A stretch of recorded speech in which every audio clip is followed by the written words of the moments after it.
A Pickle for a Nickel. A Golden Read-It-Yourself book by Lillian Moore, illustrated by Susan Perl.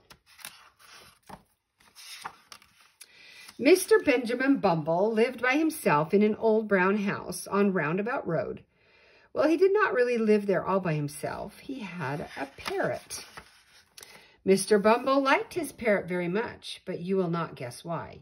He liked his parrot because it did not talk. Mr. Benjamin Bumble was a quiet man. He liked everything around him to be quiet too. His clock did not go tick-tock, tick-tock. It went tick-tick-tick. His doorbell did not go ring-ding-ding. It went ping. And his parrot did not talk. "That's my good Pedro," Mr. Bumble told his parrot. "That's my good, quiet Pedro." Every morning, Mr. Bumble went off to work in his car. His car did not go chug, chug, chug. It went prrrr. Every evening, Mr. Bumble came home to his quiet house and his quiet parrot, Pedro. And Mr. Bumble was happy. Down the road, not far from Mr. Bumble, there was a little white house. For a long time, no one lived there. Then one day, some people came to live in the little white house. Said Mr. Bumble. "I see a man." Said Mr. Bumble. "I see a woman." "Oh, dear," said Mr. Bumble. "I see a boy. Boys like firecrackers. Boys play cowboys and Indians. Boys like noise." Mr. Bumble did not meet the boy. Every morning he went off to work in his quiet little car. So there were things Mr. Bumble did not know. He did not know that the boy was William. He did not know that William was lonely. He did not know that William came up Roundabout Road to see who lived in the old brown house. Mr. Bumble did not meet William, but Pedro did. The parrot sat in his cage at the open window looking out at the world. "Hello," said William. The parrot said nothing. "Do you want a pickle for a nickel?" asked William. The parrot said nothing. He put his head to one side and looked at the boy.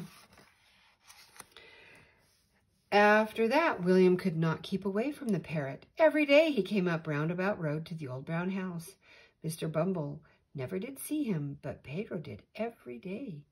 William talked and talked to the parrot. He said all kinds of funny things to Pedro, but Pedro just looked at William and did not say a word.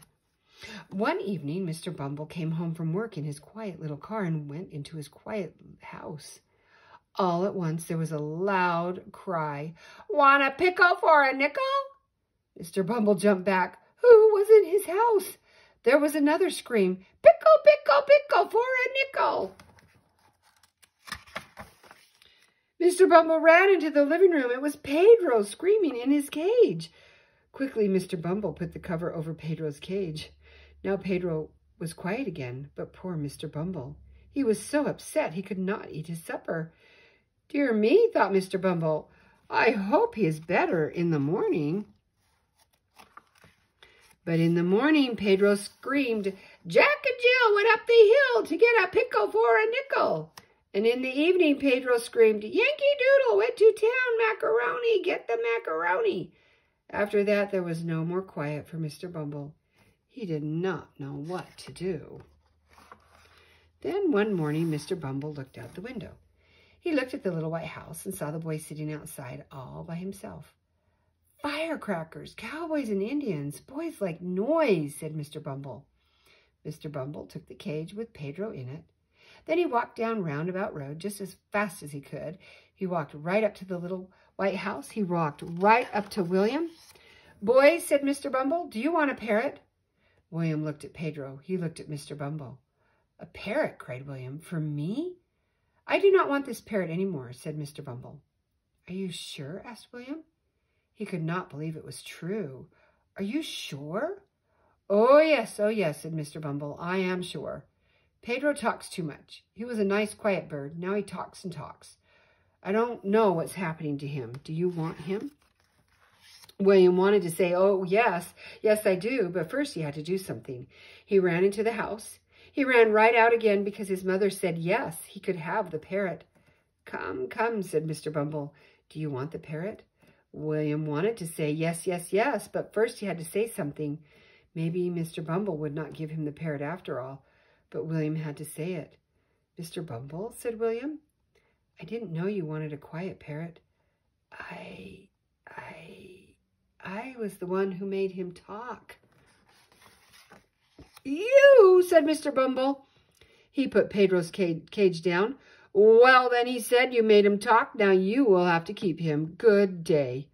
And Mr. Bumble walked away as fast as he could, away from the little white house and up Roundabout Road. William ran to the cage and took off the cover. Oh, Pedro, he said to the bird, now you're my parrot. Want a pickle for a nickel? Asked Pedro. Mr. Bumble did not hear him. Mr. Bumble was back in his house, his quiet little house where the clock went tick and the doorbell went ping. Mr. Bumble was happy again. The end.